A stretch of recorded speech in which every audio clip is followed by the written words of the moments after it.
मैं इस वक्त नेशनल क्रिकेट स्टेडियम कराची के बाहर मौजूद हूं, जहां पर टीम पाकिस्तान ने चैंपियंस ट्रॉफी के लिए अपना पहला ट्रेनिंग सेशन किया। या आप यूं समझ लीजिए कि ट्राई नेशन सीरीज़ हारने के बाद टीम पाकिस्तान ने पहला ट्रेनिंग सेशन किया है, जिसमें कप्तान मोहम्मद रिजवान और मिस्ट्री स्पिनर अब्रार अहमद ने शिरकत नहीं की और बाकी तमाम क्रिकेटर्स थे। बट ऑप्शनल ट्रेनिंग सेशन था और फुल फ्लैज जिस तरह हम देखते हैं पाकिस्तान का ट्रेनिंग सेशन वैसा नहीं था।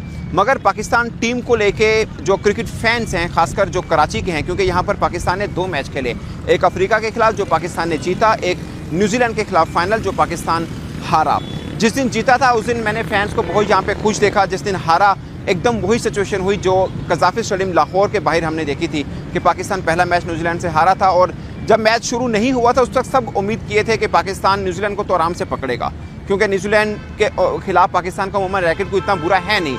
मगर मुझे लगता है कि न्यूजीलैंड एक के बेस्ट कॉम्बिनेशन के साथ ये चैंपियंस ट्रॉफी के अंदर आई है और शायद अच्छी टीमों में वही टीम है जिसका कोई डिस्टर्ब नहीं है, कोई फिटनेस का, कोई इंजरी का कोई प्रॉब्लम है नहीं है। पाकिस्तान उस दिन मैच हारा और अब पाकिस्तान फाइनल जब मैच हारा तो फैंस थोड़े से, मतलब हम होस्ट कर रहे हैं चैंपियंस ट्रॉफी को 29 बरस के बाद, एक जो मिलता है फैंस को किक मिलती है कि पाकिस्तान टीम फेवरेट वाले लूप में हो, वो है नहीं इस वक्त फैंस के अकॉर्डिंग। और सिलेक्शन को लेके पाकिस्तान के अंदर फैंस में काफ़ी परेशानी समझ लीजिए या हल्की फुल्की नाराज़गी समझ लीजिए कि वो है, क्योंकि 2-3 नाम ऐसे हैं जो आउट ऑफ कोर्स आए, जिसमें आप सऊद शकील को समझ सकते हैं कि वर्ल्ड कप जो भारत में हुआ उसके बाद वो पहली दफ़ा पाकिस्तान वनडे स्क्वाड के अंदर आए। खुशदिल शाह कोई उम्मीद नहीं कर रहा था, वो पाकिस्तान के स्क्वाड के अंदर आए और सबसे ख़ास फ़हीम अशरफ वो पाकिस्तान के स्क्वाड के अंदर आए। और फैंस को लगता है कि ये जो सिलेक्शन हुई है उसकी वजह से पाकिस्तान की कारकर्दगी ट्राई नेशन के अंदर भी मुतासिर हुई है और चैंपियंस ट्रॉफी के अंदर भी वो जो टैग होता है फेवरेट वाला वो पाकिस्तान टीम के साथ नहीं लगाया जा सकता। ये फैंस ऐसा समझते हैं, मगर सिलेक्शन कमेटी और ख़ासकर आकिब जुबैर जो कि सिलेक्शन कमेटी में भी हैं, जो टीम मैनेजमेंट में हेड कोच के तौर पर भी बैठे हैं, उनको लगता है कि बेस्ट स्क्वाड पॉसिबल जो बन सकता था पाकिस्तान का वो बना है।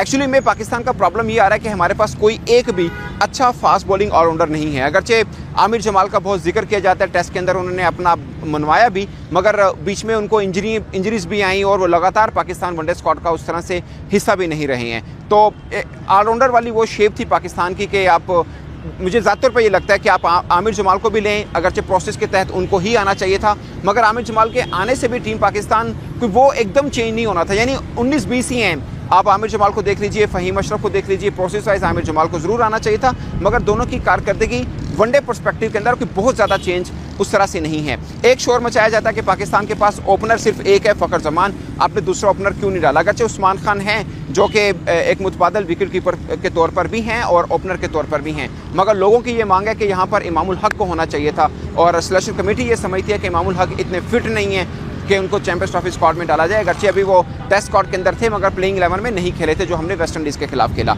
एक प्रॉब्लम ये आ रहा है कि मिस्ट्री स्पिनर या रेगुलर स्पिनर बाकी सब टीमों के अंदर 2-2, 3-3 हैं, पाकिस्तान में सिर्फ एक है, वो हैं अब्रार अहमद, जो इतना लंबा टाइम पीरियड पाकिस्तान के साथ कनेक्ट नहीं रहे हैं और लंबा एक्सपीरियंस भी नहीं है। आप एक ही स्पिनर के साथ जा रहे हैं, वो भी अब्रार अहमद हैं, तो फिर क्या बनेगा पाकिस्तान का? ये फैंस को परेशानी है।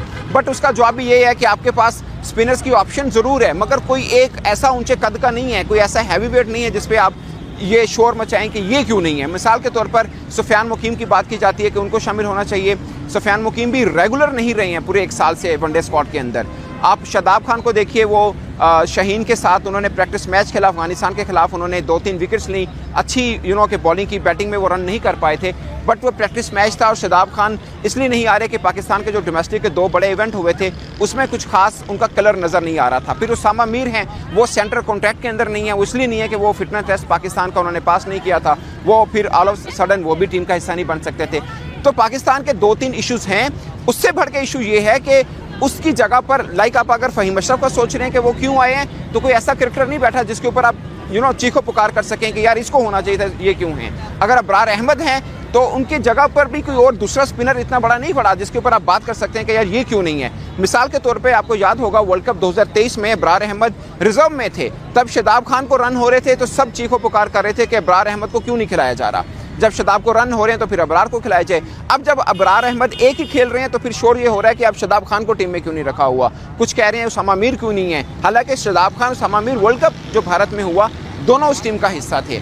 तो पॉइंट है कि पाकिस्तान असल में जो असल वजह है उसके ऊपर शायद नहीं आ रहे कि हमारे पास अच्छा स्पिन ऑलराउंडर नहीं है या हमने मुतबादल बना नहीं रखा, हमारे पास अच्छा फास्ट बॉलिंग ऑलराउंडर नहीं है। अभी शाहिद अफरीदी ने इंडियन चैनल पे बैठ के बात की, जब हार्दिक पांड्या का जिक्र हुआ उन्होंने बोला कि अब हार्दिक पांड्या जैसा तो हमारे पास है नहीं है। काफ़ी कि उनके चेहरे पे नज़र आ रहा था कि ये पाकिस्तान का सबसे बड़ा एक वीक पॉइंट है कि हमारे पास हार्दिक पांड्या या हमारे पास अच्छा ऑलराउंडर ही नहीं है। उन्होंने सीधा जाके रज़ाक का जिक्र किया कि हमारे पास आखिरी जो अच्छा था वो रज़ाक था, उसके बाद तो कोई ऑलराउंडर आया ही नहीं है। वो अलग बात है कि साथ में इंजमामुल हक बैठे थे, वो भी पाकिस्तान के चीफ सेलेक्टर रह चुके हैं। खुद शाहिद खान अफरीदी भी पाकिस्तान के अगरचे छोटे टाइम पीरियड पे मगर चीफ सेलेक्टर रह चुके हैं। तो इसमें आप क्रिकेट बोर्ड का समझ लीजिए कि कहीं पे खामी है, सिलेक्शन कमेटी की है, या पाकिस्तान में एक प्रॉब्लम है। हमारे यहाँ जो ट्रायल्स होते हैं ना, अंडर 13, अंडर 15, अंडर 17, अंडर 19 के, किसी भी ट्रायल के अंदर ऑलराउंडर का ट्रायल नहीं होता। कोई बच्चा है वो समझता है कि वो ऑलराउंडर है, फास्ट बॉलिंग ऑलराउंडर या स्पिन बॉलिंग ऑलराउंडर, तो वो ट्रायल नहीं होता कि आपने ऑलराउंडर के तौर पर ट्रायल दें। उन्हें कहा जाता है कि आप एक चीज़ बताएं, बॉलिंग या बैटिंग, एक चीज़ का आप ट्रायल दे दें।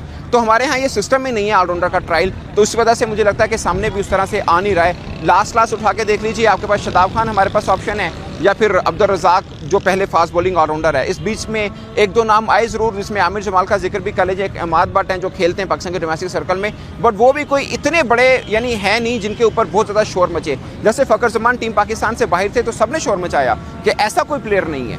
वो फ़खर ज़मान जैसा कद आपके चैंपियंस ट्रॉफी में कोई और क्रिकेटर जो टीम का हिस्सा ना बनाओ, कोई ऐसा नहीं है जिसके ऊपर बहुत ज़्यादा शोर मचे। तो पॉइंट इस कि पाकिस्तान का क्रिकेट टैलेंट जो है, अब इसको मुझे भी ज़्यादा तौर पे लगता है वसीम जूनियर होने चाहिए थे, जिन्होंने वर्ल्ड कप में थोड़ी बेहतर बॉलिंग की थी।